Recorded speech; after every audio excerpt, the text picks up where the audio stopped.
कभी कभी एग्जाम में हमसे चीजें पूछी जाती हैं जिसको हम क्या बोलते हैं, बॉन्ड एनर्जी। अब ये बॉन्ड एनर्जी अपने आप में क्या होती है? देखो यार, ये बॉन्ड एनर्जी का ना सिंपल सा मीनिंग होता है बॉन्ड के टूटने का। ठीक है, तो energy required to dissociate one mole of one mole of bond, not liquid. One mole of bond को तुम्हें तोड़ना है। कोई भी तुम्हारे पास कंपाउंड है, ठीक है। जैसे मान लो एक बार सारे से ध्यान सुनना। जैसे मान लो ये मेरे पास हाइड्रोजन गैस थी, ठीक है, और ये मेरे पास क्लोरीन गैस थी। तुम लोगों को पता है हाइड्रोजन और क्लोरीन गैस से क्या बन सकता है? HCl बनता है। Yes sir. तो ये दो दो है तो 2HCl बन जाएगा, प्यारे प्यारे बच्चों, यस और नो। इसका मतलब यस तुमने सर। बॉन्ड बना लिया, और अगर तोड़ना होगा तो ये फिर से वापस आ जाएगा।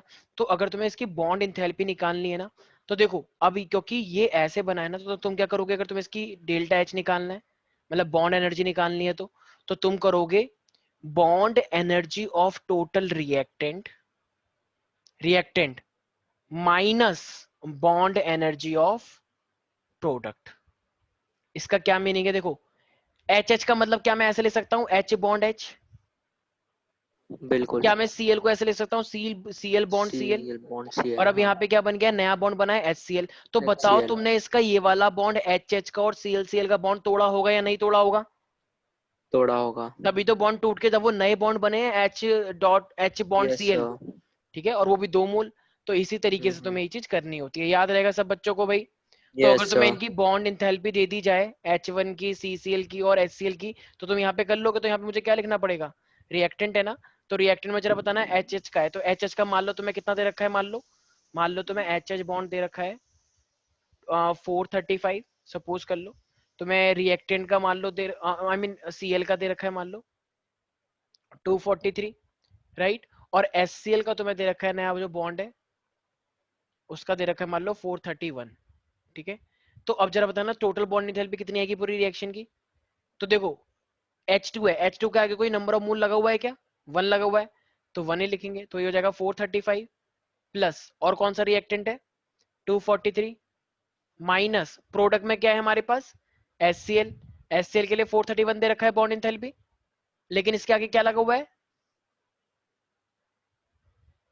इसके आगे क्या लगा हुआ है ये, टू। टू। तो टू। भाई 2 मोल्स बने ना H2Cl2 से। तो यहाँ पे क्या यस। करना पड़ेगा, 2 इंटू में 431। ठीक है भाई, इस तरीके से बॉन्ड एंथैल्पी निकाली जाती है। तो बस करो कैलकुलेट, आंसर आ जाएगा। Right everybody? Yes sir. अच्छा, यहाँ पे ना एक क्वेश्चन ये पूछ लेते हैं कि अच्छा एक बात बताओ, अगर मान लो हम इसको करते हैं, तो ये कितना आ जाना चाहिए, माइनस का 184 आ जाएगा ना, माइनस माइनस 184 आ जाएगा, राइट। तो ये माइनस का 184 आ गया। तो ये जो एनर्जी निकल के आई है, ये 1 मोल HCl की निकल के आई है या 2 मोल HCl की निकल के आई है? Two mole. तो ये 2 तो mole two HCl। Two two mole HCl के लिए आई है क्योंकि तुमने H2Cl2 लिया था। लेकिन तुम्हें तो सिर्फ और सिर्फ यस। HCl पूछा था उसने। जब 2 मोल के लिए 184 है, तो जरा बताना तो फिर बॉन्ड एंथैल्पी एक HCl के लिए कितनी आएगी? -92। वेरी गुड, क्योंकि डिवाइड कर देंगे ना भाई। जब 2 मोल के लिए यस। 184 आई है, तो 1 मोल के लिए कितनी आएगी, डिवाइड बाय 2। तो ये हो जाएगा मेरे पास माइनस का माइनस 92 किलो 90। जूल पर मोल। किलो जूल पर मोल, ठीक है भाई। पर मोल का मतलब 1 मोल के लिए। देखो यहाँ पे क्या था, किलो जूल पर 2 मोल था, 2 मोल के लिए था, हमें तो 1 मोल के लिए निकालनी होती है। तो इसलिए मैंने डिवाइड कर दिया 2 से। अगर यहाँ पे 3Cl होता तो मैं किससे डिवाइड करता, 3HCl होता तो 3 से डिवाइड कर देते। याद रहेगा सब बच्चों को ये सब? Yes sir. सारे बच्चे लिख लें। बॉन्ड एनर्जी क्या होती है, लिखें। The average energy required, the average energy, the average energy required to dissociate, the average energy required to dissociate 1 mole of bond। आज लग रहे हो, देखो पूरी क्लास लग रही है आज अच्छी सी।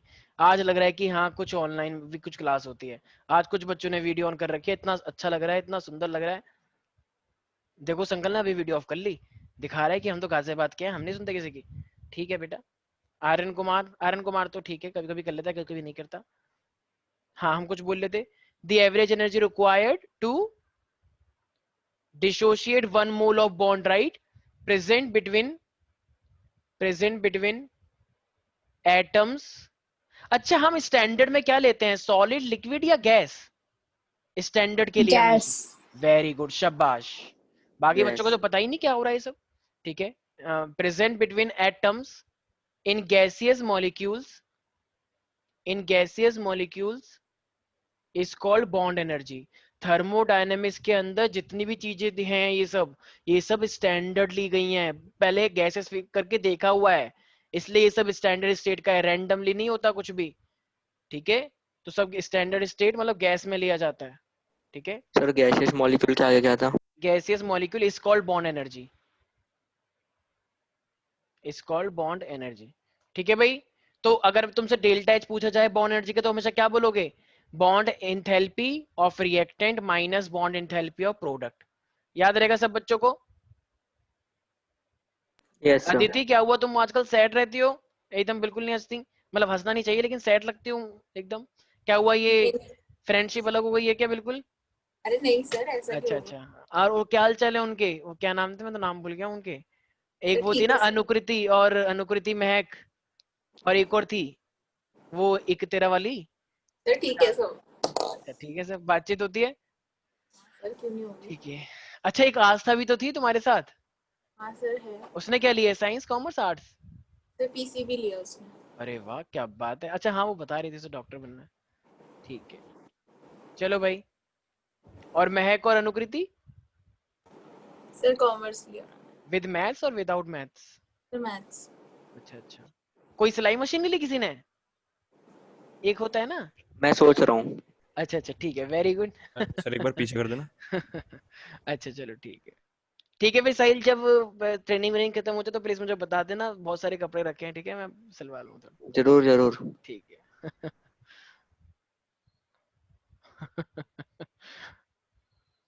हो गया भाई, चलो। तो अब यहां तक था हमारे पास पूरा 70% ऑफ द पोर्शन और थर्मोडायनेमिक्स का, जो कि मेन पोर्शन कहा जाता है।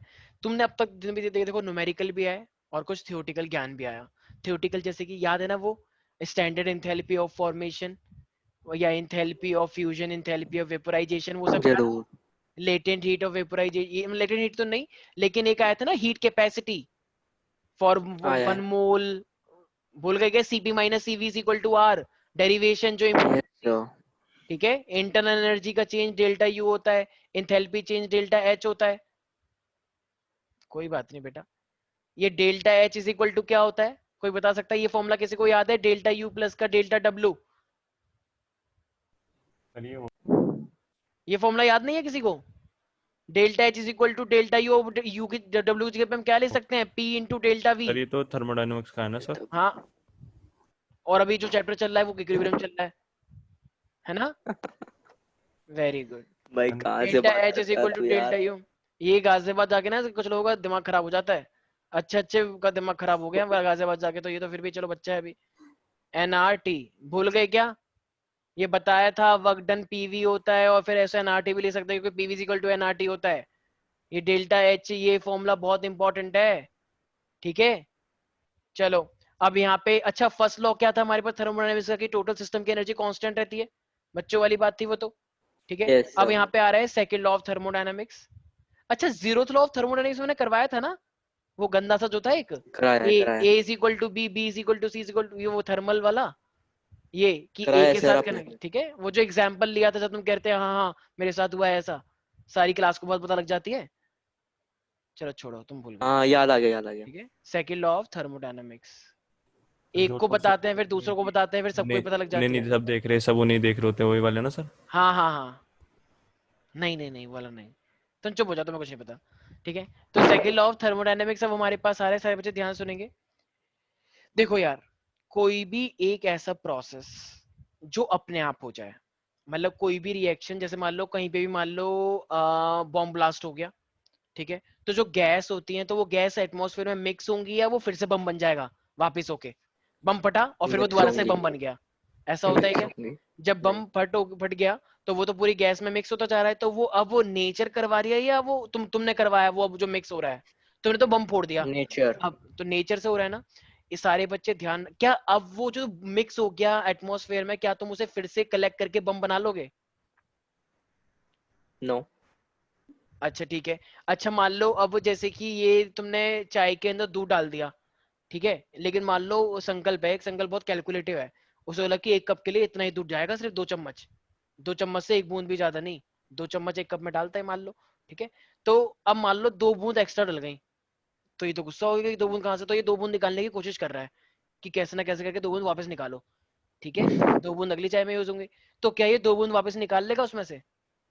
2 बूंद तो वो स्पॉन्ट मतलब मिक्स हो गई ना पूरी उस चाय में, यस सर। तो क्या वापस निकाल पाएंगे? नहीं निकाल पाएंगे ना। ना। तो इसका मतलब वो प्रोसेसेस जो अपने आप हो जाते हैं, अपने आप हो जाते हैं, तो उनको हम क्या बोलते हैं? स्पॉन्टेनियस। और जिन प्रोसेस को हमें करवाना पड़ता है जबरदस्ती, जैसे तुम पढ़ना नहीं चाहते, जबरदस्ती पढ़वाना पड़ रहा है, तो तुम क्या हो? स्पॉन्टेनियस और नॉन स्पॉन्टेनियस? नॉन एग्जाम्पल्स आएंगे। Non spontaneous. लेकिन कुछ बच्चे हैं यहाँ पे जो अपने आप पढ़ना चाहते हैं, दिल से पढ़ना चाहते हैं, अंदर से उनकी आवाज आती है कि पढ़ो, और वो पढ़ते हैं, उनको अच्छा लगता है पढ़ना, ठीक है, तो वो क्या हो जाएंगे फिर? प्रोसेस स्पॉन्टेनियस, जो शायद यहाँ पे बहुत कम है। तो यहाँ पे मोस्टली क्या है? Non spontaneous. जैसे मान लो एक लड़का पहाड़ पे चढ़ रहा था और एक पत्थर ऊपर से नीचे गिरने वाला है और वो गिर भी गया अपने आप ही, अपने आप गिरा है, ऊपर कुछ भी हो सकती है चुड़ैल वुड़ैल, लेकिन वो अलग बात है, तुम्हें पता है, इसमें बिलीव नहीं करते, लेकिन पत्थर अपने आप गिर गया। गांव में लोग ऐसे तो होते हैं, कोई पत्थर के कहता चुड़ैल ने गिराया है, पेड़ से पत्तियां गिर के चुड़ैल गिरा रही है, मान लो नीचे रात को कार्बन डाइऑक्साइड आ रही है, बेचो बेहोश हो गया, चुड़ैल आई थी वो मार के चली गई, ऐसे सपने आते हैं उनको। तो वो सब बना देते हैं। तो वो जितने भी काम हो रहे हैं वो सब स्पॉन्टेनियस हो रहे हैं या नॉन स्पॉन्टेनियस? स्पॉन्टेनियस। क्योंकि वो सब काम अपने आप हो रहे हैं, कोई एक्सटर्नल एजेंसी की जरूरत नहीं पड़ रही है। और जिस काम को एक्सटर्नल एजेंसी की रिक्वायर पड़ जाए, जैसे तुमने चाय बनाई, तुमने बनाई, क्या गैस पे चाय अपने आप बन जाती है बिना दूध पानी लिए? No sir. ठीक है, तो सारे बच्चे लिखेंगे सबसे पहले सेकंड लॉ ऑफ थर्मोडायनेमिक्स में, लिखें ऑल स्पॉन्टेनियस प्रोसेसेस। क्या लगता है स्पॉन्टेनियस प्रोसेस रिवर्सिबल होंगे या इरिवर्सिबल होंगे? सोचो, जो काम अपने आप होते हैं वो क्या वो मतलब रिवर्सिबल होने चाहिए, इरिवर्सिबल? इरिवर्सिबल। ठीक है, बाकी लोगों को क्या लगता है, रिवर्सिबल या इरिवर्सिबल? अभी जितने भी एग्जांपल दिए वो रिवर्सिबल थे या इरिवर्सिबल थे? इतनी बुरी हालत है कि लोग सोच ही नहीं पाते। इरिवर्सिबल है। अगर एक पत्थर नीचे गिर गया तो क्या वो पत्थर अपने आप ऊपर भी चले जाएगा? नहीं। अच्छा, एक बार तुमने दूध घोल दी चाय के अंदर तो क्या वो अब वापस भी बूंद बन के आ जाएगी वापस? नहीं ना।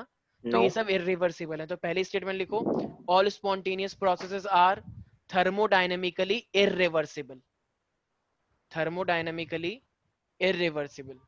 दोबारा रिपीट कर दो। हाँ हाँ, देखो ये ना, ये वाला जो टॉपिक है ना, ये थोड़ा इंडस्ट्रियली रिलेटेड है, इंडस्ट्रियल लेवल पे रिलेटेड है। ये बेसिकली जो रिसर्चर्स होते हैं या जो इंडस्ट्री में काम करते हैं ना, ये चैप्टर उनके लिए है। मतलब जब तुम आगे जाके करोगे, कोई भी केमिकल इंजीनियरिंग करोगे, पॉलीमर टेक्नोलॉजी की इंजीनियरिंग करोगे, ठीक है, तो वहाँ और मैकेनिकल इंजीनियरिंग करोगे, जो मशीनें बनती हैं, मशीनों में ध्यान रखा जाता है, प्रोडक्शन एंड इंडस्ट्रियल इंजीनियरिंग करोगे, ऑटोमोबाइल इंजीनियरिंग करोगे, तो ये सारी जितनी भी इंजीनियरिंग है, कार वार बनाने वाले, उन सब में इसका यूज होता है, थर्मोडायनेमिक्स का। कितनी हीट निकल रही है, कितनी हीट से कितनी एनर्जी क्रिएट होगी, तो ये सब इंडस्ट्रियल लेवल पे। तुम छोटे छोटे हो ना तो तुम्हें समझ नहीं आ रहा।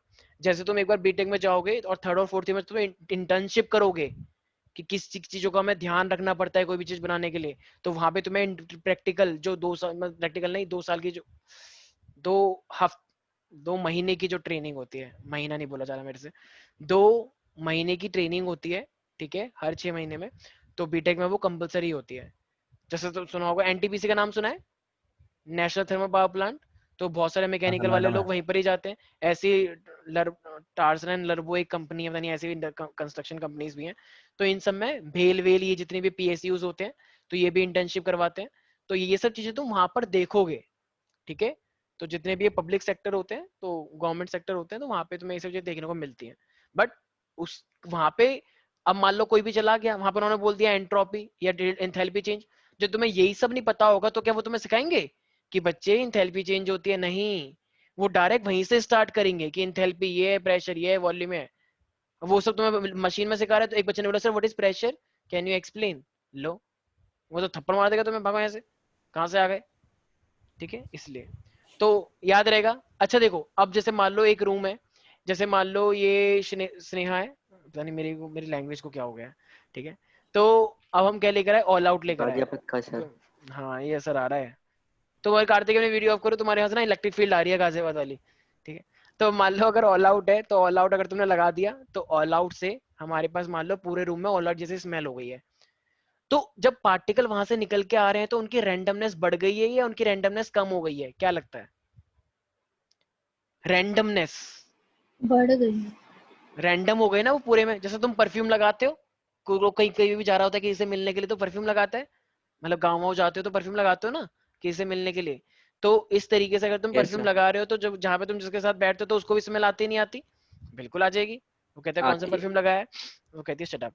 तो मान लो जो भी, तो ये परफ्यूम जो लगाए जा रहे हैं तो इसका मतलब रैंडमनेस पार्टिकल की बढ़ रही है ना, क्योंकि पार्टिकल दूर दूर फैल रहे हैं। Yes, sir. तो ये रैंडमनेस बढ़ गई। ये रैंडमनेस का फैक्टर बहुत इंपॉर्टेंट है। तो एक नई चीज आ रही है यहाँ पे, रैंडमनेस। और इस रैंडमनेस को ही हम क्या बोलते हैं? एंट्रोपी। क्या बोलते हैं? एंट्रोपी। Entropy. ठीक है, मान लो तुम्हारी मॉम ने एक बहुत अच्छी सब्जी बनाई छोले की, या छोले भटूरे बनाए या कुछ भी बनाया मान लो, तो जो कुकर से उसकी इसमें जैसे सीटी लग गई तो जो कुकर से जो निकल के आ रही है, वो जो गैस निकल के आ रही है, तो वो पूरे रूम में फैलेगी या वो वहीं पर ही बस किचन में ही सीमित रहेगी? फैलेगी। तो फैलेगी। बताओ, तो रैंडमनेस इंक्रीज हो रही है या रैंडमनेस कम हो रही है? इंक्रीज हो रही है। ठीक है, तो इसका मतलब, और जब भी कोई बॉम्ब ब्लास्ट होता है, जब भी कोई किसकी gas randomness leakage, sir? Gas की, सर कौन जो सी गैस? कोई भी गिवन गैस की, सर उसकी परफ्यूम कैसे भाई, रैंडमनेस अगर तूने चेंज हो परफ्यूम सकती है? वो वाला ऐड देखा है तुमने कि आपके परफ्यूम में सिर्फ गैस है या लिक्विड भी है? नहीं, मेरे परफ्यूम में सिर्फ गैस है। आता है ना वो एक ऐड, तो वो लिक्विड वाला कराते हैं फिर। तो अगर तुम सिर्फ वो वाला लगा रहे हो परफ्यूम, ठीक है, जिसमें सिर्फ गैस है, तो वो तो गायब हो जाएगा। क्यों? क्योंकि गैस वाले पार्टिकल हवा में उड़ जाते हैं तो कुछ बचता ही नहीं है। मान लो एक लड़की है, ठीक है, मान लो वो अपने बेस्ट फ्रेंड से मिलने जा रही है, ठीक है, तो बेस्ट फ्रेंड मान लो, तो इसका मतलब अब उसने परफ्यूम लगाया गैस वाला, तो जब वो पहुंची तो उसमें से फिर से वही स्मेल आ रही है, क्योंकि गर्मी बहुत है ना, पसीने हो जाते हैं। तो फिर तो फायदा ही नहीं हुआ उसे लगाने का, क्योंकि उसके परफ्यूम में क्या थी? गैस थी। लेकिन अगर वो परफ्यूम अच्छा वाला यूज करती है, लिक्विड वाला, तो लिक्विड वाला बहुत टाइम तक चल सकता था। ठीक है, तो सर तो वो परफ्यूम थोड़ी होता है जिसमें गैस होती है, डीओ होता है अबे परफ्यूम अबे मींस। हाँ डीओ, ठीक है भाई, अबे यार इतना टेक्निकल नहीं गया ना मैं, ठीक है डीओ मान ले भाई, ठीक है।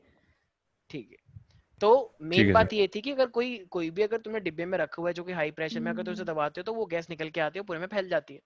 तो ये एंट्रोपी में इंक्रीज हुआ या डिक्रीज हुआ? इंक्रीज हुआ। तो एंट्रोपी का मतलब है रैंडमनेस, डिग्री ऑफ रैंडमनेस, कि कोई कितना रैंडम है। तो जरा मुझे एक बात बताना, कोई भी अगर प्रोसेस स्पॉन्टेनियस है तो तुम्हें क्या लगता है उसकी एंट्रोपी बढ़ेगी या कम होगी? बढ़ेगी आई थिंक। अगर बम फट जाए तो पार्टिकल दूर जाएंगे पास आएंगे? दूर। दूर। अगर वो कुकर में से सीटी लग जाए तो पार्टिकल दूर जाएंगे पास आएंगे? दूर।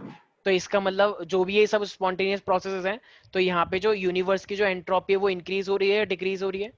इंक्रीज हो रही है। तुमने वो देखी है भट्टी? भट्टी, जब तुम आईटीओ गए होगे दिल्ली में, तो दिल्ली में एक राजघाट पे वो बना हुआ है प्लांट, थर्मल पावर प्लांट। तो वहां पे उसमें से भट्टियों में से बहुत धुआं निकल रहा होता है, काला काला एकदम। तो वो एकदम जब तुम देख रहे हो तो पास पास में दिखता है या पूरे दूर तक दिखता है? मतलब फैलता हुआ दिखता है या एक जगह पे सिमटा हुआ दिखता है? फैला हुआ। तो इसका मतलब ये, और वो प्रोसेस अपने आप में क्या हो रहा है, स्पॉन्टेनियस या नॉन स्पॉन्टेनियस? स्पॉन्टेनियसली। स्पॉन्टेनियस क्योंकि अपने आप हो रहा है, और अपने आप हो रहा है तो वो फैलता हुआ दिख रहा है या सिमटा हुआ दिख रहा है? फैलता हुआ। तो यही सेकंड लॉ ऑफ थर्मोडायनेमिक्स है। सेकंड लाइन लिखे, the entropy of universe is, second line लिखे उसी के नीचे, the entropy of universe is completely increasing, is completely, एक सेकंड, ये इंग्लिश कुछ करेक्ट हो गई ना? The entropy of universe is increase लिख लो, the entropy of universe is completely increased.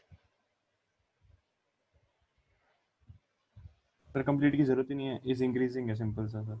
चलो ठीक है, वैसे इज इंक्रीजिंग भी हो सकता है, हाँ सर वही तो इज मैं कह रहा हूँ। इंक्रीजिंग भी होता है, कुछ लोग कह रहे हैं नहीं, इज इंक्रीजिंग भी तो होता है सर तो मैं वही तो कह रहा टेंसेस हूँ। का। ठीक है चलो तुम चुप हो जाओ। थर्ड लाइन लिखो, the complete conversion of heat. अच्छा, ये जो गाड़ियां होती हैं, ये गाड़ियां वर्क डन कैसे करती हैं? जो इसके अंदर से हीट निकल के आती है, तो वो हीट ही तो वर्क डन में यूज होता है। एम आई राइट? भाई जो तुम गाड़ियां, तुम्हारी गाड़ी चल रही है तो पेट्रोल तुम यस सर। भरवाते हो, वो पेट्रोल जो होता है वो पेट्रोल खत्म क्यों हो जाता है? क्योंकि वो पेट्रोल हीट होने के लिए यूज हो गया ना, उस पेट्रोल की वजह से तो तुम्हारी गाड़ी चल रही है। एक बच्चा कह रहा है नहीं नहीं हम तो पानी भरवाएंगे। क्यों ना भरवाएं, पेट्रोल तो महंगा है बहुत। तो क्या वो पानी इतना तगड़ा हीट दे देगा तुम्हें? क्या उतनी हाई कैलोरीफिक वैल्यू दे देगा? याद आया वो source of energy 10th class वाला? एक आइडियल फ्यूल क्या होता है? जो हाई कैलोरीफिक वैल्यू देता है। तो जिसकी कैलोरीफिक वैल्यू ही हाई नहीं है, तुम यस वो सर। चीज कैसे यूज करोगे? ठीक है, तो इसलिए सर बच्चों को याद रखना है, जो हीट निकल के आती है उसी को तो हम वर्क डन में कन्वर्ट करते हैं। अरे यार भूल गए क्या? तुम टरबाइन घुमाते थे हर चीज से, वही तो था सोर्स ऑफ एनर्जी। ठीक है, अलग अलग फॉर्म में हो सकती है। सारे बच्चे लिखे थर्ड लाइन में, the complete conversion of heat, the complete conversion of heat into the work, into work. अच्छा, मैंने तुम्हें शायद एक चीज बताई थी कि आज तक ऐसा कोई डिवाइस नहीं बना जो 100% इफिशियंसी देता हो। कुछ कुछ याद आ रहा है? पर फ्रिक्शन की हाँ, तो मैंने बताया था कि ऐसा कोई डिवाइस नहीं है जिसकी इफिशियंसी अपने आप में 100% हो। मतलब हम काम कर रहे हैं अभी उसके ऊपर, लेकिन 100% तो कोई सा भी नहीं है। जैसे तुम्हारी गाड़ी है, कहते हैं ना कि ये वाला इंजन बहुत अच्छा वाला है, इसकी इफिशियंसी दे आपको सबसे ज्यादा हाई माइलेज और सबसे ज्यादा इफिशियंसी। तो ये सब क्या है? इसका मतलब जो इंजन बनाए जा रहे हैं वो टाइम टू टाइम हर साल इंजन के अंदर हम इस तरीके से चीजें कर रहे हैं कि उसकी इफिशियंसी बढ़ जाए, कि वो कम पेट्रोल में ज्यादा काम करे। ठीक है ना? यही तो तभी तो गाड़ी लोग महंगी होती है। भाई एक गाड़ी तुम्हें 4 लाख की मिल रही है, एक गाड़ी 5 लाख की मिल रही है, तो उसमें इस चीज का भी तो ध्यान रखा जाता है। कहते हैं ना कभी कभी कि यार ये वाली गाड़ी मत ले, ये वाली गाड़ी ज्यादा पेट्रोल लेती है। सुना है कभी ऐसी लाइन? तो ऐसी लाइन क्यों सुनी है तुमने? क्योंकि वो ज्यादा सुना है। पेट्रोल लेती है। क्यों? क्योंकि उसकी इफिशियंसी कम है। पेट्रोल ज्यादा लेती है, काम कम करती है। अगर तुम्हें गाड़ी ऐसी मिल जाए जो पेट्रोल कम ले, काम ज्यादा करे, तो तुम वही तो खरीदोगे। नहीं आ रहा समझ में कुछ भी? तो इसका मतलब अभी तक ऐसा कोई डिवाइस नहीं बना है, इंजन नहीं बना है जो इसकी इफिशियंसी 100% हो। ठीक है, तो सारे बच्चे, तो इसका मतलब कुछ ना कुछ एनर्जी वेस्ट होती है। तो एक बात लिखेंगे सारे बच्चे, थर्ड लाइन में लिख रहे थे, the complete conversion of heat into work is impossible, is impossible without leaving, without leaving some, sir sir थोड़ा सा धीरे सर। अच्छा, without leaving, without leaving some effects, without leaving some effects elsewhere, without leaving some effects elsewhere। इसका मतलब simple सा ये वाला है कि कोई Some भी 100 effect, सम इफेक्ट्स एल्सवेयर, कहीं पर भी, कहीं पर भी कोई दूसरा इफेक्ट आता ही आता है। ऐसा नहीं हो सकता कि तुमने अपना पेट्रोल का पूरा पूरा यूज अपनी इफिशियंसी में लगा दिया, ऐसा हो ही नहीं सकता। सर ठीक है, एक और बार रिपीट कर देंगे सर। हाँ मैं कर रहा हूँ। द कंप्लीट कन्वर्जन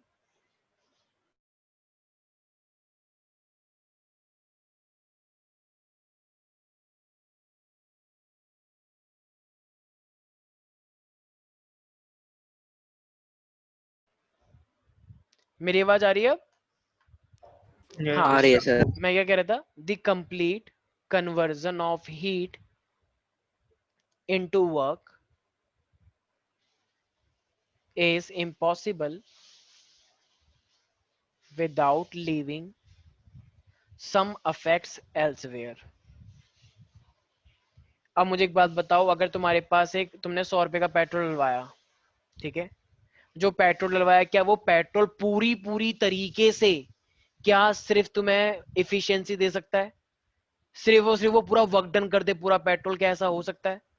ऐसा नहीं होता है। नो। कुछ ना कुछ वेस्ट होता है, कुछ ना कुछ ऐसा 100% इफिशियंसी अभी तक नहीं आई है किसी चीज की। ठीक है, तो बहुत सारे इफेक्ट होते हैं साउंड में, हीट में, धुएं में, बहुत सारी चीजें जो इफिशियंसी खराब हो सकती है। तो इफिशियंसी 100% अभी किसी की नहीं है, ये सेकंड लॉज ऑफ मोशन है। और बहुत सारे साइंटिस्टों ने अलग अलग स्टेटमेंट्स दिए हैं। एक क्लाउसियस था, उसने अलग स्टेटमेंट दिए सेकंड लॉ ऑफ थर्मोडायनेमिक्स की।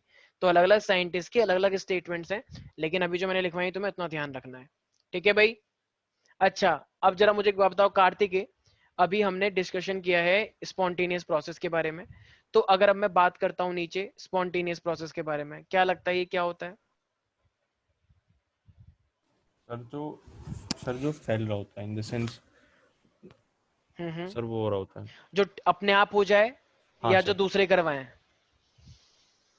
सर जो अपने आप हो जाए और हाँ सर वही। हाँ, इरिवर्सिबल हो। सारे बच्चे लिखें, it is the process which take place, it is the process which take place by itself, sir आप बहुत तेज बोलते हो सर, बहुत इट इज, ज्यादा तेज। It is the process, it is the process it is the process Sir, which takes place which take place which take place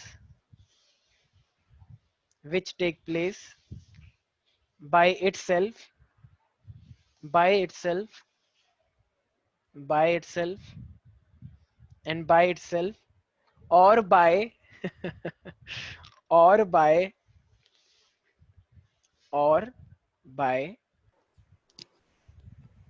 or by sir, initiation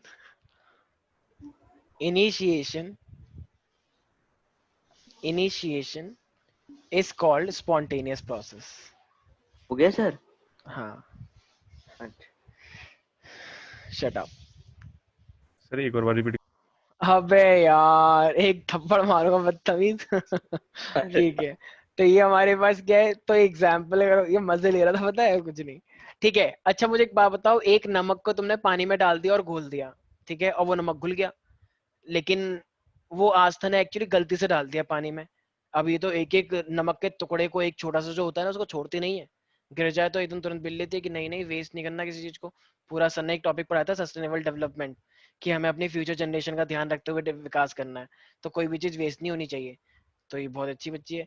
तो finally अब क्या हुआ, गलती से 2-4 ड्रॉपलेट अलग से एक्स्ट्रा डल गए पानी में, तो क्या अब वो पूरा घुल जाएगा, तो क्या अब आस्था वापस ला सकती है उस नमक को कि वापस आ? इसने नो, पानी के 2 दिन थप्पड़ मारे बहुत तेज तेज, लेकिन उसको कुछ हुआ ही नहीं, कुछ आया ही नहीं वापस। तो बताओ इसका मतलब वो स्पॉन्टेनियसली हुआ या नॉन स्पॉन्टेनियस हुआ? Spontaneous. एग्जाम्पल लिखें, डिसोल्यूशन ऑफ मतलब घुल जाना, dissolution of common salt in water, अपने आप घुल जाता है। Dissolution of common salt in water, dissolution of common salt in water. Second, अच्छा देखो, मान लो जैसे आज तक पहले मान लो दिल्ली में रहती थी, ठीक है, तो एक बार बारिश आ गई, या मान लो बहुत गर्मी पड़ रही है, बारिश नहीं आई, बहुत गर्मी पड़ रही है, तो अब मान लो ये पता नहीं ऐसी बाल्टी लेके गई पानी में, मतलब बाल्टी के अंदर पानी था, तो वो लेकर गई, और ऊपर बहुत गर्मी हो रही थी, पैर जल रहे थे, तो इसने पूरा बाल्टी से पानी फेंक दिया, ठीक है, तो ये नीचे आ गई, इसने सोचा चलो अभी ठंडी हो जाएगी, तो ये 15 मिनट बाद आए तो वो सारा पानी उड़ गया हवा में। कह रही पानी कहाँ गया, अभी तो मैं इधर फेंकी गई थी। तो ये शॉक्ड हो गई कि वेयर इज माई वाटर। तो अब बताओ कहाँ गया वो सारा पानी, स्नेहा बताएगी। स्नेहा कौन पी गया वो पानी?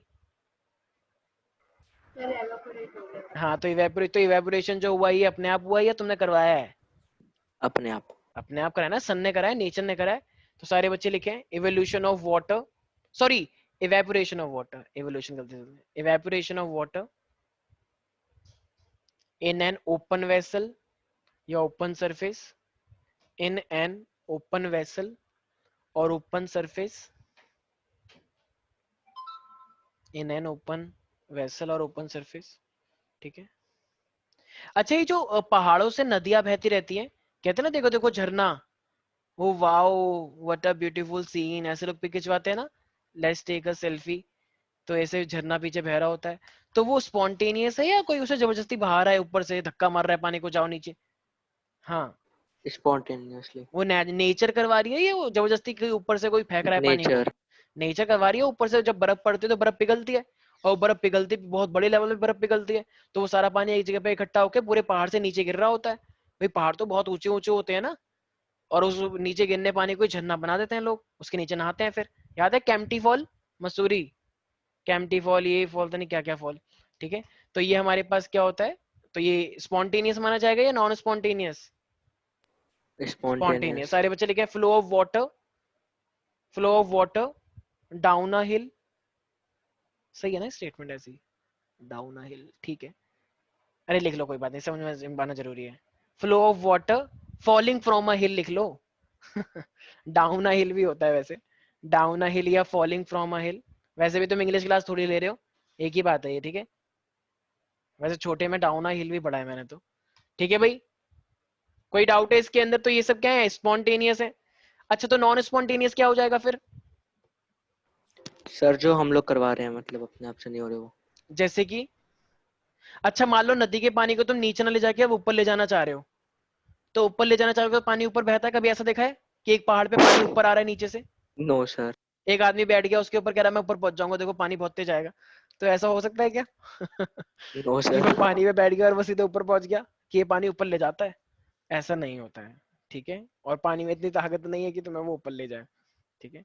तो इसलिए जब जो दिल्ली में घर बने हुए हैं, जो लोगों के 3-3 4-4 मंजिल घर होते हैं, या मैं चेरी काउंटी की भी बात करता हूँ, सोसाइटी की बात करता हूँ, तो पानी जो ऊपर टंकियां रखी रहती हैं, तो ऊपर चढ़ाने के लिए पानी अपने आप ऊपर चढ़ जाता है या मोटर से चढ़ाना पड़ता है, वो जो पंप होता है? मोटर से। मोटर से ना। जैसे दिल्ली में जब जाओगे ना इलाके, किसी भी एरिया में, इलाके में, तो वहां पे लोगों की आवाज आती है, अरे टंकी भर गई, मोटर बंद कर दो, ऐसी ऊपर से आवाज आती है। सुना है यस किसी ने? सर। अरे भाई बंद कर दो। कुछ लोगों ने तो वो अलार्म सुना लगवा है। रखी है कि पानी की टंकी भर गई है, कृपया बंद कर लीजिए, पानी की टंकी बहुत भर गई है। बढ़िया। ऐसा होता है सच में, मेरे सामने ही था वो, ठीक है। हाँ और कुछ हाँ। लोगों का बहुत गंदा होता है, टीली लीली टीली लीली, तो इस तरीके से उन्होंने लगा रखा है कि वो बंद कर दे, ठीक है। और कुछ लोग इतने महान है कि उन्होंने उस टंकी का पाइप गली में ही लगा रखा है, कि जब भी भर जाएगा तो गली पे पानी आएगा, और जब गली में आएगा तो कहीं तो दिख ही जाएगा, फिर लोग शोर मचाएंगे कि पानी कहाँ से आ रहा है। तो इसका मतलब ऐसा होता है, मतलब बहुत प्रेस विहार में, निर्माण विहार में, लक्ष्मी नगर में तो ऐसा, लक्ष्मी नगर तो इतना कंजस्टेड एरिया है कि वहां पे तो गंद मचा रखा है लोगों ने। कोचिंग सेंटर ही इतने हैं, बताओ, लड़के लड़के पढ़ने के लिए आ रहे हैं, उनको पानी गिर जाता है टंकी का, कहते हैं बदतमीज, तो किताबें भीग जगह ही जाती नहीं है, हैं। जितना जितना हमारा रूम है ना उतना तो उसमें 2-2 घर बना दिए। हाँ हाँ वही तो। अरे वहां पे पीजी वाले लोग ज्यादा आते हैं ना, बाहर से पढ़ने के लिए, सीए बनने के लिए आते हैं। बेटा तुम क्या जानो हार्डवर्क क्या होता है? सर मैं वहीं पे रहा हूँ पहले भी। अच्छा अच्छा ठीक है, चुप हो जाओ। तो ये हमारे पास नॉन स्पॉन्टेनियस क्या हो जाएगा, जो प्रोसेस हमें करवाना पड़े। तो मोटर वाला ये अपने आप हो रहा है या करवाना पड़ रहा है? करवाना पड़ रहा है। तो कहना इसे it is a process which neither take place by itself और नॉर बाय द इनिशिएशन, मतलब अपने आप भी नहीं हो सकता, बिल्कुल। Nor by any initiator factor. मतलब तो सारी बच्चे से लिख लें, yes sir. It is a process which can't take place by itself, which can't take place by itself, bracket में ले लेना, an external agency is required अपने लिए। It is the process. ये नॉन स्पॉन्टेनियस की बात चल रही है ना? हाँ हाँ हाँ, ये नॉन स्पॉन्टेनियस बात चल रही है। It is the process which can't take place by itself, bracket में लिख लेना, an external agency is required. Example लिखो, flow of water upstream, flow of water upstream, मतलब ऊपर की साइड पानी जाएगा तो तुम्हें मोटर लगानी पड़ेगी, अपने आप नहीं जाता वो। अच्छा, अगर तुमने मिट्टी को घोल दिया पानी में तो वो घुल जाएगा या तुम्हें घोलना पड़ेगा जबरदस्ती उसे कूट कूट के? घोलना खोलना पड़ेगा। पड़ेगा। घोलना पड़ेगा। अगर मान लो एक बड़ी वाली मिट्टी होती है, मोटी मोटी सी, क्या वो पानी में घुल जाएगी? नहीं। लेकिन एक होती है बहुत पतली पतली वाली, नो। तो वो घुल जाती है तुरंत, एकदम पानी को गंदा कर देती है ना। नाले में जो बह रहा होता है पानी, कलर देखा है उसका, मिट्टी वाला, तो वो पतली पतली मिट्टी होती है जो घुल जाती है।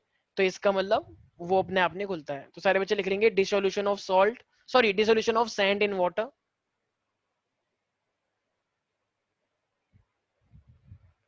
अच्छा चलो एक बात बताना, एक मेरे पास हॉट बॉडी है, लाइक मी, ठीक है, मतलब ऐसे बता रहा हूँ कि कोई मेरे पास एक बॉडी है, हॉट बॉडी, ठीक है, और एक ये मेरे पास है कोल्ड बॉडी, ठीक है। ये कार्तिक है मान लो, कोई कोल्ड बॉडी, ठीक है, और एक बहुत ही हॉट बॉडी है। तो मान लो, अच्छा जरा मुझे बताओ, हीट हमेशा कहां से कहां जाती है, हॉट बॉडी से कोल्ड बॉडी की तरफ या कोल्ड बॉडी से हॉट बॉडी की तरफ? हीट हॉट से कोल्ड। हॉट से कोल्ड, पक्का श्योर हो? मतलब यस। मुझे यकीन नहीं हो रहा, बच्चे इतने कंफ्यूज है सीरियसली। हाई मैं नहीं सब sure। नहीं नहीं, अन्वेषा को नहीं बोला, सबको बोला, क्योंकि बाकी कुछ नहीं बोले। हाई कॉन्सेंट्रेशन से लो कॉन्सेंट्रेशन जाता है हर चीज। तो हॉट में अगर बहुत हाई है और ये कोल्ड है तो वहीं पे तो हीट जाएगी। यार तुम लोग यार बिल्कुल ही हद मचा रहे हो। जब सर्दी पड़ती है तो तुम लोग चिमनी में आग लगाते हो। चिमनी तो, अच्छा चिमनी में तो होगी नहीं तुम्हारे, ठीक है। तो चिमनी का मतलब जैसे, अरे यार जो लगाते हैं कश्मीर में लोग, चिमनी बनाते हैं ना, धुआं निकलता है उसमें से, तो वहां पे सर आग क्यों बॉन फायर लगाते बोल हैं? दीजिए आप। अंगीठी बोलते हैं सर। हाँ ठीक है जो भी है। तो जब उसमें आग लगाते हैं तो वो पूरे में हीट फैलती है ना फिर, क्योंकि रूम ठंडा होता है। Yes sir. इन लोगों को हाँ सर। अपनी सोसाइटी के हाँ अलावा और सर। कुछ नहीं पता है कि बाहर क्या है। इनको बस ये पता है मेरी सोसाइटी में पार्क है, मेरी सोसाइटी में गोल वाला झूला है, उसमें गोल गोल झूलेंगे, मेरी सोसाइटी में तो एक वो है गोल गोल करके आते हैं, उसपे नीचे गिरते हैं धड़ाम से। मतलब क्या है ये, मेरी सोसाइटी में बस तो हिला तो रहे हैं सर। अच्छा अंडरग्राउंड पार्किंग भी है, पता है, दो दो पार्किंग है नीचे, और उसके नीचे भी एक और उसके नीचे भी एक और, वहां पे लोग चले जाते हैं, पता नहीं क्यों, बदतमीज। ठीक है, तो यही सब बातें करते रहते हैं लोगों का काम क्या है, ठीक है। तो हॉट बॉडी से हमेशा कोल्ड बॉडी की तरफ जाती है हीट। ले तो ये नेचुरली जाएगी या हमें भेजनी पड़ेगी? नेचुरली जाएगी ये। नेचुरली जाएगी। Very good. बताओ, साहिल तक ने बता दिया और तुम लोग नहीं बता पाए, कितनी शर्म की बात है। तो इसका मतलब अब सर आप साहिल अगर, को कम मान रहे हो सर? अबे मैं सबको कम मान रहा हूँ, साहिल तो टैलेंटेड है तभी तो बोल रहा हूँ। ठीक है, ये बेटा कार्तिक आग, ये साहिल कार्तिक आग लगा रहा है, पता है, जानबूझ के। तो इसका मतलब सर है तो ये, दोस्ती। हाँ, तो ये कोल्ड ब्लडेड, अगर तुम्हें कोल्ड ब्लडेड से हॉट बॉडी में लाना हो हीट, तो क्या ये नेचुरल माना जाएगा? सोचो, कोल्ड से अगर हॉट में लाना हो, हॉट से कोल्ड में तो हर कोई जानता है, लेकिन कोल्ड से ही हॉट में लाना हो, मतलब और नहीं उसे नहीं, नेचुरल नहीं है, तो ये नेचुरल नहीं है। तो इसका मतलब अगर बॉईल करना नॉन, पड़ेगा। बिल्कुल। तो सारे बच्चे लिखे, तो नॉन स्पॉन्टेनियस का सर एग्जांपल अगर क्यों मैं बोल, नेचुरल नहीं है? किसी भी बॉडी को अगर हम लीव करेंगे सर, एटमॉस्फेरिक प्रेशर में उसका टेम्परेचर बढ़ेगा सर। किसी को समझ में आया इसने क्या बोला? जय माता दी।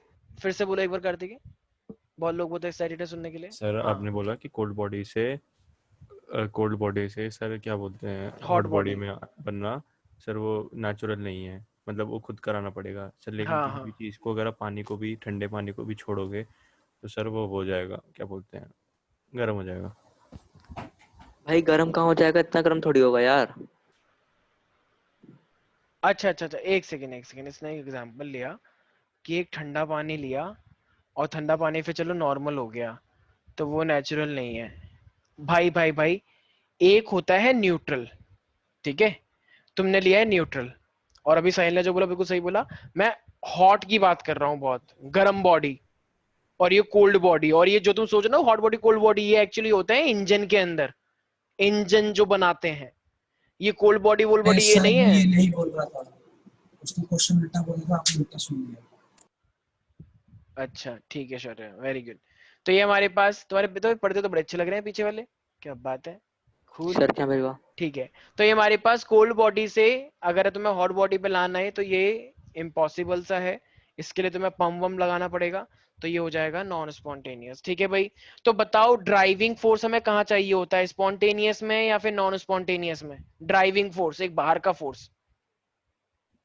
नॉन सर नॉन स्पॉन्टेनियस में।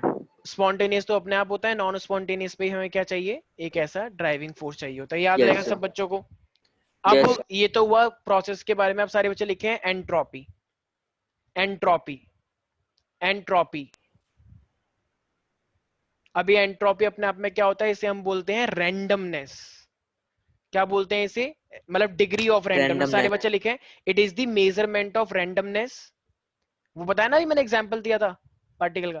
It is the measurement of randomness और डिसऑर्डर ऑफ द सिस्टम।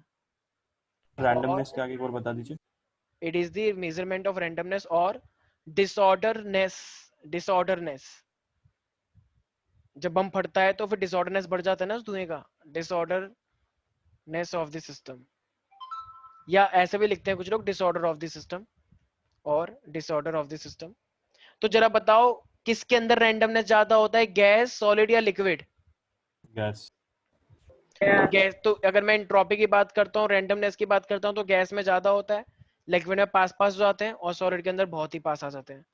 ठीक है, तो ये चीज आप लोगों को याद रखनी है। तो ये क्या है मेरे पास, एंट्रोपी।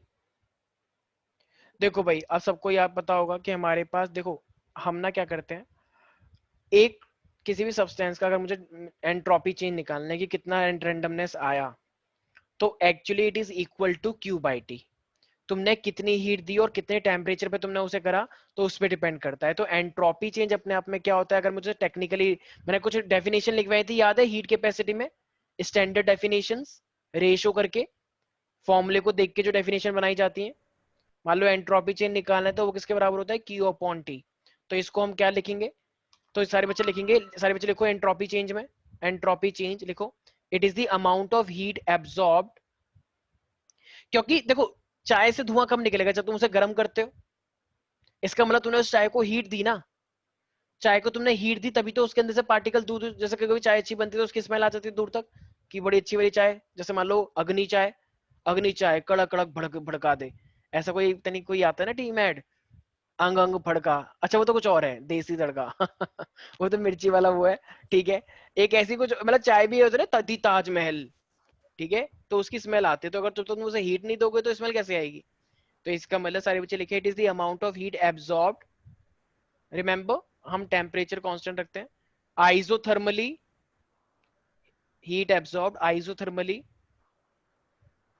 एंड रिवर्सिबली, ये स्टैंडर्ड कंडीशंस है एंट्रोपी के लिए, isothermally and reversibly divided by the, ये टेम्परेचर एक्चुअली में, ठीक है, सर आइसोथर्मिक के बाद एंड रिवर्सिबली, रिवर्सिबली रिवर्सिबल होता है, रिवर्सिबली डिवाइडेड बाय, अच्छा अगर हम टेम्परेचर केल्विन में लेते हैं तो क्या बोलना चाहिए उसे? Sir thermodynamic temperature, absolute temperature. Very good Aastha, sir उसे थर्मोडायनेमिक टेम्परेचर भी बोलते हैं। हाँ हाँ ठीक है, मुझे भी अब वेरी तो गुड बोला सर। एब्सोल्यूट बोलेंगे हम ऐसे, तो लिखो divided by absolute temperature, divided by absolute temperature at which heat is absorbed, at which heat is absorbed is called entropy change। और उसके नीचे लिखो delta S is equal to Q by T, ठीक है, तो ये क्यू बाई टी एक बार होता है डिवाइडेड के आगे बोल देंगे, डिवाइडेड बाय एब्सोल्यूट टेम्परेचर, इतना भी लिख सकते हो, उस टेम्परेचर पे जिसमें वो हीट चेंज, हीट एब्जॉर्ब हुई। देखो ये एक ऐसा प्रोसेस जिसमें हमने, मान लो मैंने एक टेम्परेचर रखा 45 केल्विन रखा है, मान लो सपोज कर लो, अगर एक 45 केल्विन तो वैसे बहुत ही ठंडा हो जाएगा, मान लो 300 केल्विन है, 300 केल्विन पे मेरी जो चाय है ना, मैंने 300 केल्विन रखा है ना, चेंज नहीं किया बिल्कुल भी, ना 299 ना 301, 300 है तो 300, तो उसमें मेरी चाय ने एक पर्टिकुलर हीट एब्जॉर्ब करी, हीट एब्जॉर्ब करके टेम्परेचर बढ़ता है, लेकिन मैंने टेम्परेचर को बढ़ने नहीं दिया, हीट आई लेकिन मैंने अपने प्रोसेस को टेम्परेचर बढ़ने नहीं दिया हीट एब्जॉर्ब होने के बाद भी, तो वो जो, तो अब क्या होगा पार्टिकल, अब पार्टिकल दूर दूर हो जाएंगे, अब पार्टिकल क्या हो जाएंगे, दूर दूर हो जाएंगे। भाई चाय क्यों उबलती है? देखा है ना, चाय उबल जाती है क्योंकि इसका मतलब तुमने टेम्परेचर तो ऑलमोस्ट उतना ही रखा लेकिन हीट बढ़ती जा रही है, तो फिर वो क्या हो जाएगा, उबल जाएगा, चाय ऊपर तक आ जाती है एकदम। तो इसका मतलब हम टेम्परेचर कांस्टेंट रखे, तो जिस टेम्परेचर पे उसने हीट एब्जॉर्ब करी है उस टेम्परेचर पे और ऊपर कितनी उसने हीट एब्जॉर्ब करी, तो Q अपॉन में T, उसने कितनी हीट एब्जॉर्ब करी डिवाइड बाय टेम्परेचर, और ये टेम्परेचर कौन सा वाला लेना है, जिस टेम्परेचर पे क्या हुआ है, उसने हीट को एब्जॉर्ब किया है। नहीं आया समझ? हाँ हाँ, सर तो हीट कैपेसिटी में तो क्यू बाई डेल्टा टी होता है ना। हीट कैपेसिटी अलग है अपना, उसको छोड़ दो, ये नया टॉपिक है एंट्रोपी चेंज। या एंट्रोपी चेंज क्या कहता है, क्यू बाई टी, बस बात खत्म, आइसोथर्मल में हो रहा है ये कि कितनी हीट तुमने दी, टेम्परेचर तुम्हें कांस्टेंट रखना है, ठीक है, इसका उससे कोई रिलेशन नहीं है स्नेहा, वो अपना अलग टॉपिक है, ये अपना अलग टॉपिक है। हीट कैपेसिटी को छोड़ दो, वो पढ़ लिया तुमने, बात खत्म। अब ये नया नई चीज है, कोइंसिडेंटली थोड़ा बहुत सिमिलरिटी है तो उससे तुम्हें मतलब नहीं है, याद रहेगा सब बच्चों को। अच्छा जरा मुझे एक बात बताओ, मान लो एक ना तुम्हारे पास था, अच्छा फ्यूजन का मतलब क्या होता है जरा बताओ, कोई है यहाँ से फ्यूजन से? देखो फ्यूजन का मतलब होता है सॉलिड से लिक्विड बनना, तो सॉलिड से अगर कोई चीज लिक्विड बनी है तो बताओ रैंडमनेस इंक्रीज हुई है या डिक्रीज हुई है? Sir increase. इंक्रीज। तो ये मेल्टिंग पॉइंट होगा या फिर बॉइलिंग पॉइंट होगा? Sir melting melting. तो अब जब तुम निकालोगे डेल्टा एस मतलब एंट्रोपी, फ्यूजन लिखोगे यहाँ पे फ्यूजन, तो तुम्हें क्या लिखना है कि रैंडमनेस कहाँ पे बढ़ी है, liquid minus randomness of solid, तो बताओ ये वैल्यू पॉजिटिव आनी चाहिए या नेगेटिव आनी चाहिए? सर पॉजिटिव, क्योंकि लिक्विड का डेल्टा एस मतलब लिक्विड का एस ज्यादा होगा रैंडमनेस, सॉलिड का रैंडमनेस कम होगा, तो ये वैल्यू पॉजिटिव आएगी नेगेटिव आएगी? तो पॉजिटिव का मतलब बताओ रैंडमनेस बढ़ी है या कम हुई है? बढ़ी है सॉलिड से लिक्विड आने में, राइट। और इसी का एक और फॉर्मूला होता है, एक और चीज सारे बच्चे याद रखेंगे, डेल्टा क्यू जो होता है ना, वही मतलब क्यू का मतलब यहाँ पे तो हीट कितनी थी, तो उसमें वही डेल्टा एच बनाता है आगे जाके, तो डेल्टा एस फ्यूजन अपॉन में टीएम भी ले सकते हो। ये मेल्टिंग पॉइंट है, आइसोथर्मल पे होता है ना, तो किस मेल्टिंग पॉइंट पे वो बन गया, तो डेल्टा एच फ्यूजन और टीएम। ऑफ कोर्स तुम क्यू भी लिख सकते हो, ऊपर फॉर्मूला ही है हमारे पास, ठीक है। इसी तरीके से मान लो अगर मुझे फॉर्मूला बताना हो, मान लो एक लिक्विड था तुमने उसे वेपोराइज कर दिया, एक लिक्विड को तुमने गैस बना दिया, तो वो कौन से उस पे होगा, बॉइलिंग पे या मेल्टिंग पे? बॉइलिंग पे या मेल्टिंग पे? बॉइलिंग। भाई लिक्विड था, लिक्विड से गैस बन गया है, तो वो मेल्टिंग पॉइंट होता है या बॉइलिंग पॉइंट होता है? बॉइलिंग होता है ना, ऑफ कोर्स, ठीक है। तो इसका मतलब क्या लिखेंगे फिर हम इसे, डेल्टा वेपर माइनस डेल्टा मतलब sorry S vapour minus S liquid, और इट इज इक्वल टू मैं क्या लिखूंगा, डेल्टा एच वेपोराइजेशन, अरे याद है ना, ये वही डेल्टा एच है जो बहुत सारे तुमने पढ़े थे, enthalpy of vaporisation, standard enthalpy of fusion, sublimation, याद आया कुछ कुछ? और ये अब क्या लिखूं, टीबी या टीएम? टीबी या टीएम? सर टीएम, अबे भाई sorry sir, TM, TB TB TB. Melting तो हो गया ना ऊपर, ये बॉइलिंग है, लिक्विड से गैस सर बनना। ये delta S vapour is equal to S क्या लिखा है? S vapour, vapour final minus initial होता है ना, तो वेपर का एंट्रोपी माइनस लिक्विड की एंट्रोपी, तो ये भी पॉजिटिव आएगी, और ये क्या हो जाएगा, डेल्टा एच वेपर अपॉन में TB. Everybody is that clear? Sneha कोई डाउट है इसके अंदर? अच्छा स्नेहा, अगर मैं ऐसी सब्लिमेशन का पूछता तुम क्या करती? सर सॉलिड नहीं, gas minus solid. Yes, S vapour minus S solid हो जाता ना डायरेक्टली, याद रहेगा सब बच्चों को? ठीक है भाई, देखो यार, अब ना ये तो बस एक लास्ट टॉपिक बचा है तुम्हारे इस थर्मोडायनामिक्स का, बस छोटा सा टॉपिक है। अब ना मेरे पास एक टॉपिक आ रहा है जिसे हम बोलते हैं गिब्स फ्री एनर्जी। ये तो एंट्रोपी हुआ, क्या बोलते हैं उसे, गिब्स फ्री एनर्जी। अब मैं इसको कैसे बोलूंगा? अच्छा तुम्हें याद होगा, अभी थोड़ी देर पहले मोदी जी आए थे, उन्होंने बोला था 20 लाख करोड़ का पैकेज जन जन घर के पास पहुंचेगा और देश को समृद्ध बनाने के लिए। एमएसएमई वाला? हाँ एमएसएमई वाला, वो पहुंचा नहीं वो अलग बात है, या पहुंचा हो तो मैं पता नहीं। पहुंचेगा भी नहीं सर। हाँ वो पहुंचेगा नहीं, अनाउंसमेंट ही होती है यहाँ पे, ठीक है। तो अब मुझे एक बात बताओ, मान लो हमने 20 लाख, ऐसे मत बोलो, यहाँ पे कुछ लोग हैं यहाँ पे, ठीक है, वो पता लगे फैला देंगे वो सर बात। मोरल सपोर्ट के लिए बोला होगा क्योंकि ऑलरेडी इकोनॉमी डूब रही है इसलिए। सर स्वास्थ्य ने ट्यूशन छोड़ दिया क्या सर? स्वास्थ्य नहीं नहीं यार, उसके घर में थोड़ी सी प्रॉब्लम आ गई है, मतलब कोई दादा दादाजी का कुछ, ठीक है।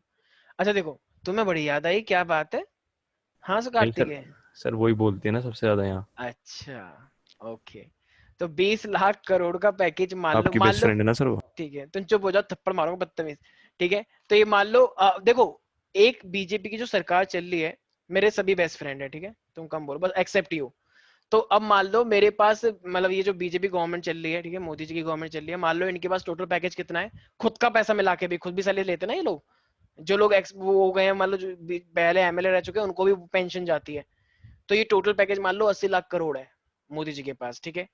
अब मोदी जी के पास इतना पैसा है, तो क्या वो मोदी जी 80 लाख का 80 लाख देश पे न्यौछावर कर देंगे कि मेरे प्यारे मित्रों मेरे पास 80 लाख है और 80 लाख करोड़ आप सबका ही है, लूट लो? कुछ नहीं देंगे। कुछ नहीं देंगे वो तो, बल्कि 1 रुपया भी देता तो बहुत बड़ी बात है, अनाउंसमेंट पूरी होगी लेकिन बकायदा सर प्रॉपर अच्छे एक आदमी ने, मतलब एक उसने सर, अपने कैंडिडेट ने भी अपने स्टेटमेंट्स बदल दिए सर यहाँ पर। किसने? तुम मजाक कर रहे हो या सीरियसली बोल रहे हो? सर सीरियसली बोल रहा हूँ। क्या स्टेटमेंट बदल ली? सर रहने दो सर, अभी आपको टाइम लगेगा कैलकुलेट करने में। अबे यार ठीक है, एक काम करो, सारे बच्चे ना कार्तिक को ब्लॉक कर दो, ठीक है। हाँ तो देखो ये हमारे पास है 80 लाख करोड़ का पैकेज है, मान लो बीजेपी के पास, ठीक है। लेकिन मोदी जी आए, मोदी जी को इतना भी तो पता है ना कि भाई मेरी भी तो कैबिनेट है, मेरे इतने सारे मुख्यमंत्री हैं स्टेट्स के अंदर, गुजरात में है, गोवा में है, तो अब उनको भी तो कुछ ना कुछ देना पड़ता है, जीएसटी का अमाउंट जाता है, ऑल्दो दूसरे स्टेट में नहीं मिला है। तो मोदी जी ने क्या करा, मोदी जी ने उतना अमाउंट दिया कि, क्योंकि अगर कुछ नहीं करेंगे तो फिर तो बेइज्जती हो जाएगी ना कि तुमने कोरोना काल में कुछ नहीं किया। तो वो आए मोदी जी ने क्या करा कि कुछ अमाउंट कोरोना काल में बहुत सारी एमएसएमई जितनी भी ये कंपनीज होती हैं सबको दे दिया, अनाउंसमेंट कर दी, दिया पता नहीं बाद में, तो अनाउंसमेंट कर दी। लेकिन क्या उन्होंने 80 लाख की करी या सिर्फ 20 लाख करोड़ की करी? अरे बोल, सिर्फ 20 लाख करोड़, तो 60 लाख करोड़ किसके पास है अभी राइट नाउ? उनके पास है ना। और वो उनके पास क्यों है? क्योंकि उनसे उनको अपना देखना है, नई संसद भवन बन रही है। सर ज्यादा अच्छी बड़े बात है, नंबर है सर, छोटे ठीक है। छोटे 60 अरे रुपए ले बता लो रहा सर, 20 हूँ, रुपए चलो ले ठीक है लो। ठीक है ठीक है, चलो चलो ठीक है, चलो मान लो एक मोदी जी है, मोदी जी के पास 100 रुपए हैं, ठीक है। तो मोदी जी के पास 100 रुपए है, मोदी जी कह रहे हैं कि भैया मेरे को भी तो रहना है, मेरे को भी अपना घर चलाना है, ठीक है। वो है जसोदा बहन जी जो है ना, मोदी जी की वाइफ, उनको भी तो पैसे देते होंगे, तुम्हें क्या लगता है जसोदा बहन का ध्यान नहीं रखेंगे मोदी जी? मोदी जी की वाइफ है भाई, तुम्हें नहीं पता क्या ये बात? तो जसोदा बहन कहती है हाँ भाई मेरे पैसे कहाँ हैं मंथली। हाँ मोदी जी की वाइफ है, ठीक है, जशोदा बहन है शायद उनका सर नाम। मोदी जी की शादी हो रखी है?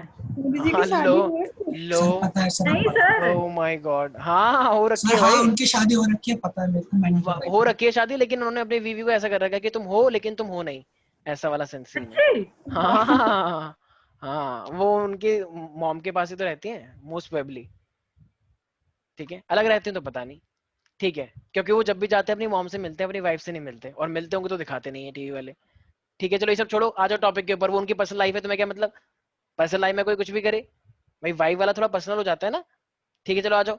तो 100 रुपए हैं, तो 100 रुपए में से मान लो उन्होंने देश की जनता के नाम कितने कर दिए, 40 रुपए। भाइयों बहनों खुश हो जाओ, सारे बच्चे डमरू बजाओ और बोलो सारे बच्चे मोदी मोदी। ठीक है, लोग कह रहे मोदी मोदी, 40 रुपए मिल गए। लेकिन 60 रुपए किसके पास है, मोदी जी के पास। तो ये मोदी जी ने क्यों बचा के रखे हुए हैं भाई, उनकी भी तो लाइफ है, अभी वो 10 20 और कितने भी दिन क्या पता और जिए। ठीक है, तो उनको अपना भी तो देखना है, पता लगे सब निछावर कर दिया, ऐसा तो कोई नहीं करता। तो इसलिए वो जो 60 रुपए बताओ, वो अपने इससे देखो 40 रुपए उन्होंने क्या करा बेसिकली दे दिया। तो ये अपने आप में जो 40 रुपए है, ये कोई ना कोई यूजफुल काम में लगेगा या नहीं लगेगा, देश के किसी ना किसी यूजफुल काम में लगने चाहिए ना। वैसे भ्रष्टाचार हो जाए तो वो अलग बात है, लेकिन यूजफुल काम में लगेगा। और ये 60 रुपए उन्होंने खुद रख लिए अपनी अपनी उसके लिए, अपनी लाइफ, अपना जीवन व्यतीत करने के लिए, जितना जीवन उनका बचा है, जितना कार्यकाल उनका बचा है। ठीक है, तो इसी को हम बोलते हैं गिब्स फ्री एनर्जी। एक ऐसी energy which can be used in useful work. तो यहाँ पे गिव्स फ्री एनर्जी कौन सी दिख रही है, 100, 40 या 60 जो यूजफुल वर्क में लग रही है? तो 40। 40, क्योंकि वो देश के नाम गई है ना, देश के नाम से यूजफुल वर्क में माना जाएगा, बेशक ना हो, क्योंकि भ्रष्टाचारी बहुत है हमारे देश में, ऊपर से लेके नीचे तक हमारा देश भ्रष्टाचार में डूबा हुआ है। अब क्या करें, पर कोई बात नहीं, चलो उम्मीद है कि सब ठीक होगा। तो इसका मतलब देखो, ये डेल्टा जी क्या है अपने आप में, वो गिव्स फ्री एनर्जी है जो यूजफुल वर्क में यूटिलाइज होगी। तो तुम्हें इसके लिए टोटल भी तो पता होना चाहिए। तो वो टोटल एनर्जी कितनी होती है, डेल्टा एच। ठीक है, टोटल एनर्जी कितनी होती है, डेल्टा एच माइनस, भाई तुम्हें 40 निकालना है, 100 में से कितना माइनस करोगे 40 है,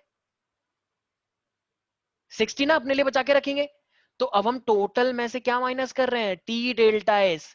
अब ये टी डेल्टा एस क्या रिप्रेजेंट कर रहा है, जो उन्होंने अपने खुद के लिए रखा हुआ है। आई नो इस फॉर्मूले से तो मेरे को समझ नहीं आया होगा, लेकिन ये एक्चुअली मैंने कोशिश करी है समझाने की, क्योंकि डेल्टा जी को कभी समझाया जाता ही नहीं है। डेल्टा जी को बोला जाता है कि ये एक ऐसा फैक्टर है जो कि ये बताता है कि कोई रिएक्शन स्पॉन्टेनियस है या नहीं है। अगर डेल्टा जी की वैल्यू नेगेटिव आ जाए तो वो स्पॉन्टेनियस है, डेल्टा जी की वैल्यू अगर पॉजिटिव आ जाए तो वो नॉन स्पॉन्टेनियस है। ये एक ऐसा फैक्टर है इकलौता। तो लोग ऐसे समझाते हैं, लेकिन मैंने कोशिश करी है कि मैं एग्जाम्पल से समझा पाऊं। तो ये डेल्टा एच का मतलब क्या है, टोटल एनर्जी, टोटल इंथैल्पी।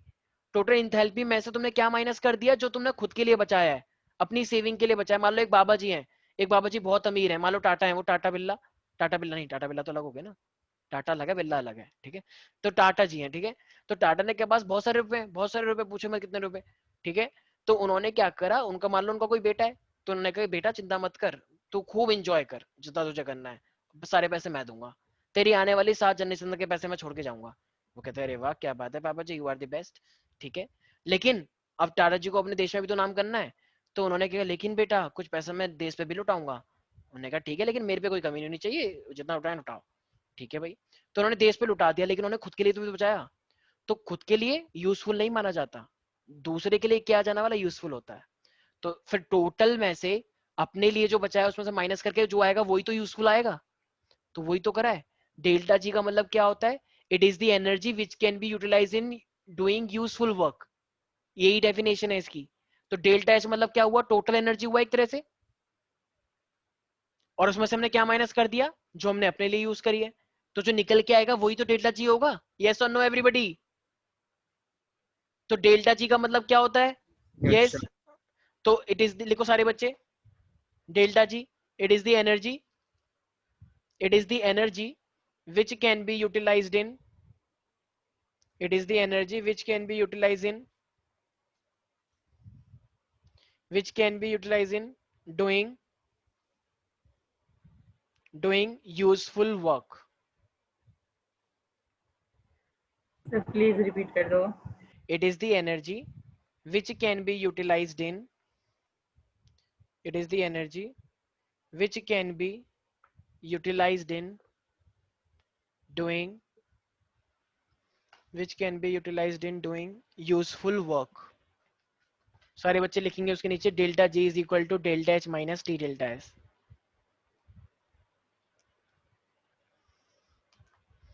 ठीक है, सर बस डेल्टा अब जी, छोड़ दो। हाँ हाँ बस मैं छोड़ रहा हूँ।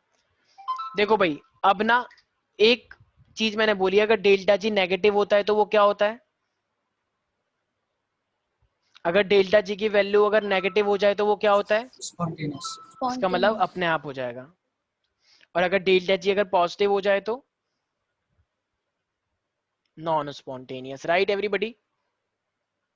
अब जरा बस एक बार सारे बच्चे ध्यान से सुनना, बस बस बस मैं छोड़ रहा हूँ। मान लो तुम्हारे पास एक प्रोसेस जो कि एक्सोथर्मिक है, तो एक्सोथर्मिक में जरा बताना डेल्टा एच नेगेटिव होता है या पॉजिटिव होता है? नेगेटिव। नेगेटिव होता है, ठीक है। और मान लो कि मेरे पास टेम्परेचर भी क्या है, बहुत ही कम है, टेम्परेचर भी बहुत ही कम है, तो जरा बताना डेल्टा जी नेगेटिव आएगा पॉजिटिव आएगा? सोचो सोचो, ध्यान से देखो, लगाओ जरा इसके अंदर वैल्यू पुट करना। ओवरऑल डेल्टा जी पॉजिटिव आना चाहिए नेगेटिव आना चाहिए? इक्वेशन को ओवरऑल क्या आना चाहिए? नेगेटिव आना चाहिए, पक्का? सोच लो सारे बच्चे। देखो भाई, डेल्टा डेल्टा एच क्या है? देखो डेल्टा एच क्या है? नेगेटिव। और ये वाला माइनस साइन भी है, माइनस, और टेम्परेचर तो कम है ही है, तो ये ओवरऑल नेगेटिव ही तो हुआ, राइट? तो नेगेटिव और ये नेगेटिव ही हमारे पास पूरा है, तो ओवरऑल वैल्यू भी तो नेगेटिव ही आएगी फिर।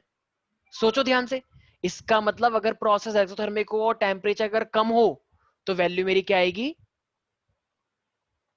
अच्छा, अगर मैं टेम्परेचर को ज्यादा कर दूं तो तब भी नेगेटिव आएगा क्या? सोच लो एक बार सारे बच्चे, अगर मैं टेम्परेचर को ज्यादा भी कर देता हूं और वो एक्सोथर्मिक ही है, तब भी मेरे पास क्या नेगेटिव आना चाहिए delta G? Yes sir. Of course. यहाँ पे कुछ बच्चे मैथ्स वाले हैं, बहुत ब्रिलियंट बच्चे हैं मैथ्स के, यहाँ पे उनको थोड़ा टाइम लग रहा है, कोई बात नहीं। अरे भाई, जब डेल्टा एच नेगेटिव है और टेम्परेचर तुम कितना भी कर दोगे तो ये पूरी टर्म नेगेटिव ही तो रहेगी, और नेगेटिव नेगेटिव नेगेटिव ही तो होता है, राइट? ठीक है। Yes sir. लेकिन मान लो इस बार जो था ना, अब की बार मोदी सरकार नहीं, गिब्स की सरकार, मान लो अब अगर तुमसे पूछा जा रहा है इस बार प्रोसेस क्या था, एंडोथर्मिक, तो अगर इस बार अगर मान लो मेरे पास ये एंडोथर्मिक है, एक सेकंड मेरे बच्चों,